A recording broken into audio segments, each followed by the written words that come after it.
Have you guys ever heard of the case of Alison Botha? Because I watch a true crime video like every day while I'm getting ready, which my boyfriend says is a red flag, but this is by far the most craziest, most insane, sickening, in the worst way possible case that I've ever heard of. So I'm going to tell you about it. And if you have like a queasy stomach or you just are not good with listening to gruesome details, don't watch this. Okay, so it's 1994. This case takes place in South Africa. Like I said, her name is Alison Botha. She is a normal girl, normal, happy childhood. The day that it happened was December 18th, 1994. And she goes out with her friends. They have a beach day or whatever, completely normal day. They go back to her apartment to hang out. And then one of her friends is going to walk home. And Alison is like, I don't want you to walk home. I'll give you a ride. So it's 1 a.m. Alison drops off her friend. She goes back to her parking lot.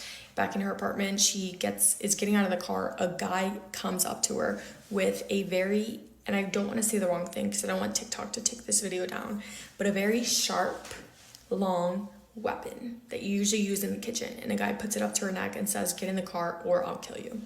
Before we get further in the story, let's introduce the two men who are terrifying that are the main part of the story. So Franz du Toit and T.S. Kruger. A little bit about Franz. He had a decent childhood, son of a policeman. He started dabbling in Satanism in high school. He started dating this girl who said that she was a witch and she loved Satan. So Franz loved Satan as well. He said that he was possessed by the devil when he was like 14 or 15 years old. And then he kind of like backed off from it a little bit. He went into the army when he was 18 years old until he was 20, which is so concerning that a man that says he is possessed by Satan is in the army. Like, that's so scary.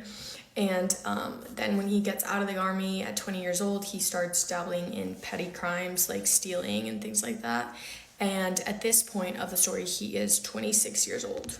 So a little bit about Tiens. He is 19 years old at the time of the story. So you have Franz that is 26, Tiens that is 19, and then Alison is 27 at the time of the story. So compared to Franz, Tiens had a bad upbringing. He had a hard childhood, I think. He dropped out of school and then he ended up also joining the army when he was 18.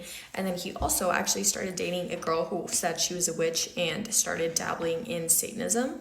And I guess that's kind of how the two guys became friends, because they both dated witches that loved Satan and they loved Satan, and then they were both in the army, so they kind of had that in common. Okay, so back in the parking lot, Franz is holding the thing on Alison's neck and he's like, don't worry. He's like, get in the car, whatever. They get in the car. He says, don't worry, I don't want to hurt you. He keeps telling her that over and over again. And then he's like, we have to pick up my friend.